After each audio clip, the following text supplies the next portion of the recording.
I'll tell you a little bit about irrational behavior, not yours, of course, other people's. After being at MIT for a few years, I realized that writing academic papers is not that exciting. You know, I don't know how many of those you read, but it's not fun to read and often not fun to write, even worse to write. So I decided to try and write something more fun.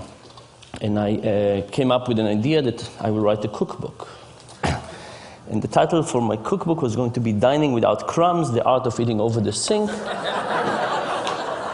And it was going to be a look at life through the kitchen. And I was quite excited about this. I was going to talk about a little bit about research, a little bit about the kitchen. You know, we do so much in the kitchen, I thought this would be interesting. And I wrote a couple of chapters and I took it to MIT Press and they said, you know, cute but not for us, go and find somebody else. I tried other people and everybody said the same thing, cute, not for us. Until somebody said, look, if you're serious about this, you first have to write a book about your research. You have to publish something, and then you'll get the opportunity to write something else. If you really want to do it, you have to do it. So I said, you know, I really don't want to write about my research. I do this all day long. I want to write something else, something a bit more free, less constrained. And this person was very forceful and said, look, that's the only way you'll ever do it. So I said, okay, if I have to do it, I had a sabbatical. I said, I'll write about my research if there's no other way, and then I'll get to do my cookbook. So I wrote a book on my research, and it turns out to be quite fun in two ways. First of all, I enjoyed writing, but the more interesting thing was that I started learning from people. It's a fantastic time to write because there's so much feedback you can get from people. People write me about their personal experience and about their examples and what they disagree and nuances. And even being here, I mean, the last few days, I've known really heights of obsessive behavior I never thought about, which I think is just fascinating. I want to tell you a little bit about irrational behavior, and I want to start by giving you some examples of visual illusion as a metaphor for rationality. So think about these two tables, and you must have seen this illusion. If I ask you what's longer, the vertical line on the table on the left or the horizontal line on the table on the right, which one seems longer? Can anybody see anything but the left one being longer? No, right? It's impossible. But the nice thing about visual illusion is we can easily demonstrate mistakes. So I can put some lines on, doesn't help. I can animate the lines, and to the extent you believe me, I didn't shrink the lines, which I didn't. I've proven to you that your eyes were deceiving you. Now, the interesting thing about this is when I take the lines away, it's as if you haven't learned anything in the last minute. You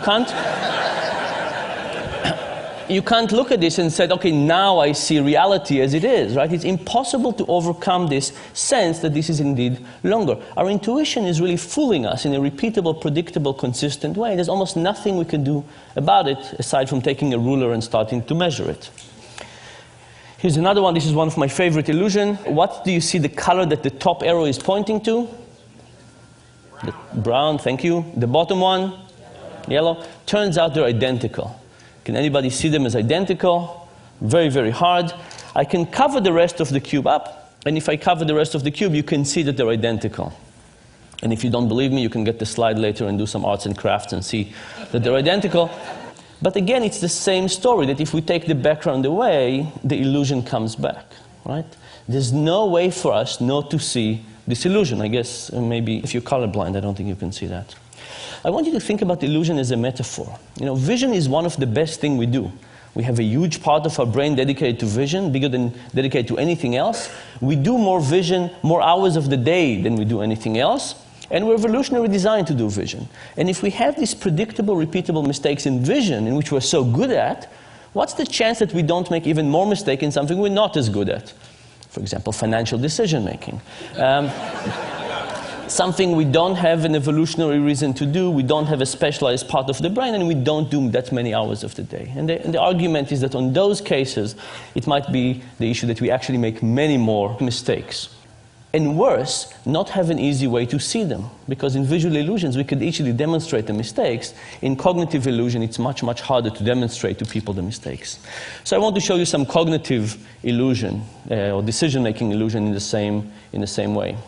This is one of my favorite plots in social sciences. It's from a paper by Johnson and Goldstein. And it basically shows the percentage of people who indicate that they would be interested in giving their organs to donation. And these are different countries in Europe, and you basically see two types of countries.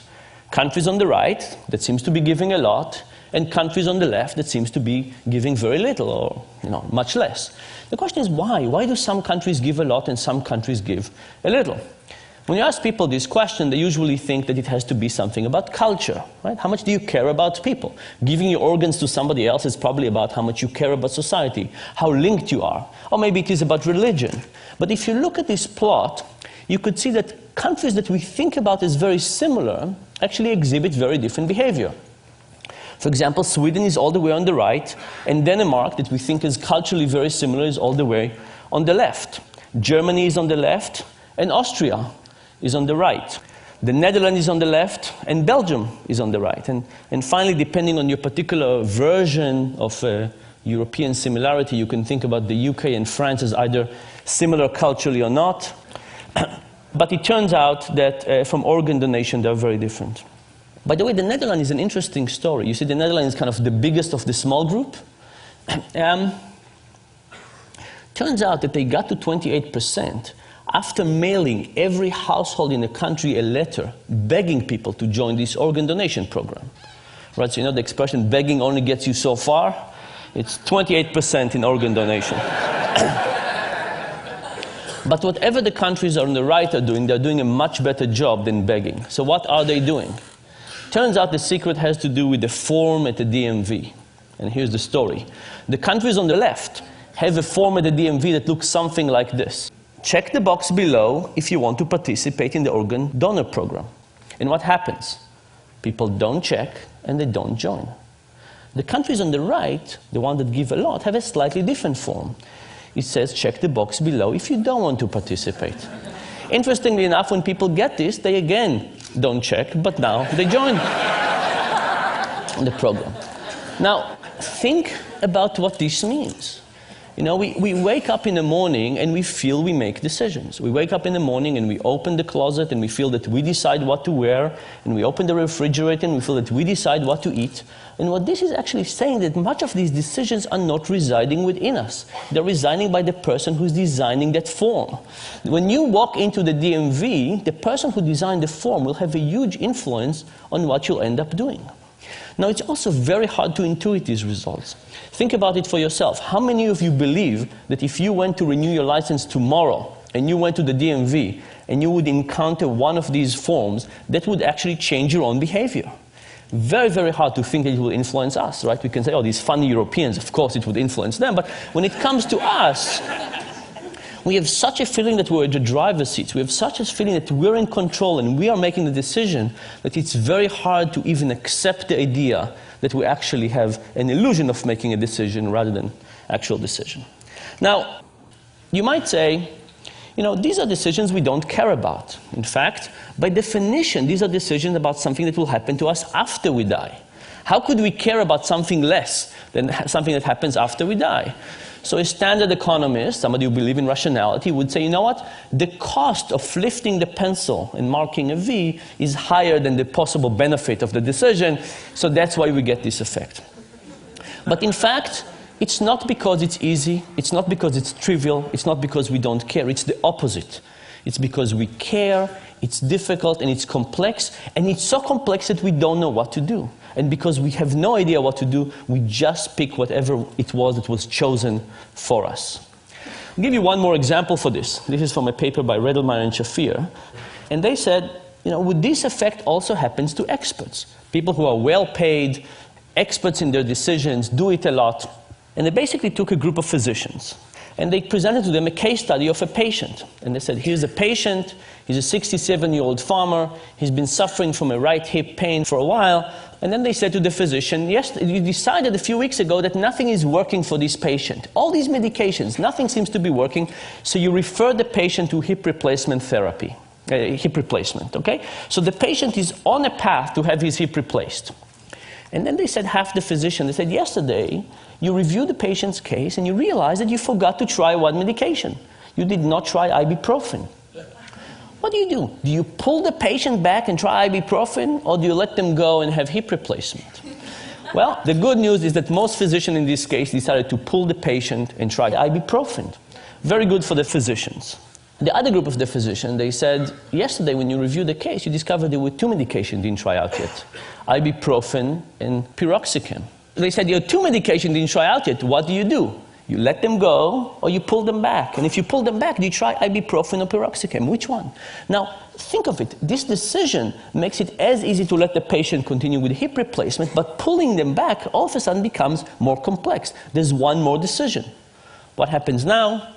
Majority of the physicians now choose to let the patient go to hip replacement. I hope this worries you, by the way, when you go to see your physician. The thing is that no physician would ever say, piroxicam, ibuprofen, hip replacement, let's go for hip replacement. But the moment you set this as the default, it has a huge power on whatever people end up doing. I'll give you a couple of more examples of irrational decision making. Imagine I give you a choice. Do you want to go for a weekend to Rome, all expenses paid, hotel, transportation, food, breakfast, a continental breakfast, everything, or a weekend in Paris? Now, weekend in Paris, weekend in Rome, these are different things. They have different food, different culture, different art. Now, imagine I added a choice to the set that nobody wanted. Imagine I said a weekend in Rome, a weekend in Paris, or having your car stolen. Now, it's a funny idea, because why would having your car stolen in this set influence anything? But what if the option to have your car stolen was not exactly like this? What if it was a trip to Rome, all expenses paid, transportation, breakfast, but doesn't include coffee in the morning? If you want coffee, you have to pay for it yourself. It's €2.50. Now, in some ways, given that you can have Rome with coffee, why would you possibly want Rome without coffee? It's like having your car stolen. It's an inferior option. But guess what happened? The moment you add Rome without coffee, Rome with coffee become more popular, and people choose it. The fact that you have Rome without coffee makes Rome with coffee look superior, and not just to Rome without coffee, even superior to Paris. Here are 2 examples of this principle. This was an ad from The Economist a few years ago that gave us 3 choices. An online subscription for $59, a print subscription for $125, or you could get both for $125. Now, I looked at this and I called up The Economist and I tried to figure out what were they thinking. And they passed me for one person to another, until eventually I got to a person who was in charge of the website, and I called them up and they went to check what was going on, and the next thing I know, the ad is gone and no explanation. So I decided to do the experiment that I would have loved The Economist to do with me. I took this and I gave it to 100 MIT students. I said, what would you choose? And these are the market share. Most people wanted the combo deal. Thankfully, nobody wanted the dominated options. It means our students can read. But now, if you have an option that nobody wants, you would take it off, right? So I printed another version of this when I eliminated the middle option, and I gave it to another 100 students. Here's what happens. Now the most popular option became the least popular, and the least popular became the most popular. What was happening is that option that was useless in the middle was useless in the sense that nobody wanted it. But it wasn't useless in the sense that it helped people figure out what they wanted. In fact, relative to the option in the middle, which was get only the print for $125, the print and web for $125 looked like a fantastic deal. And as a consequence, people chose it. The general idea here, by the way, is that we actually don't know our preferences that well. And because we don't know our preferences that well, we're susceptible to all of these influences from the external forces, the defaults, the particular options that are presented to us, and so on. One more example of this. People believe that when we deal with physical attraction, we see somebody and we know immediately whether we like them or not, attracted or not. This is why we have these 4-minute dates.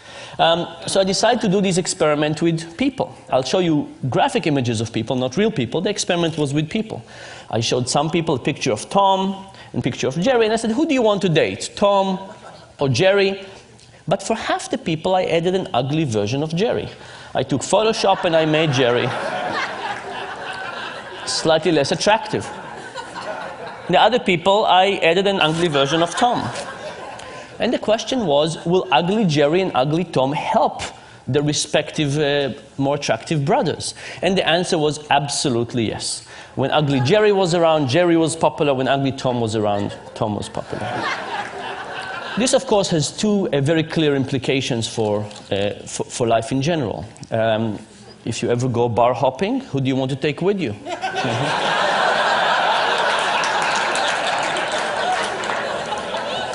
You want a slightly uglier version of yourself.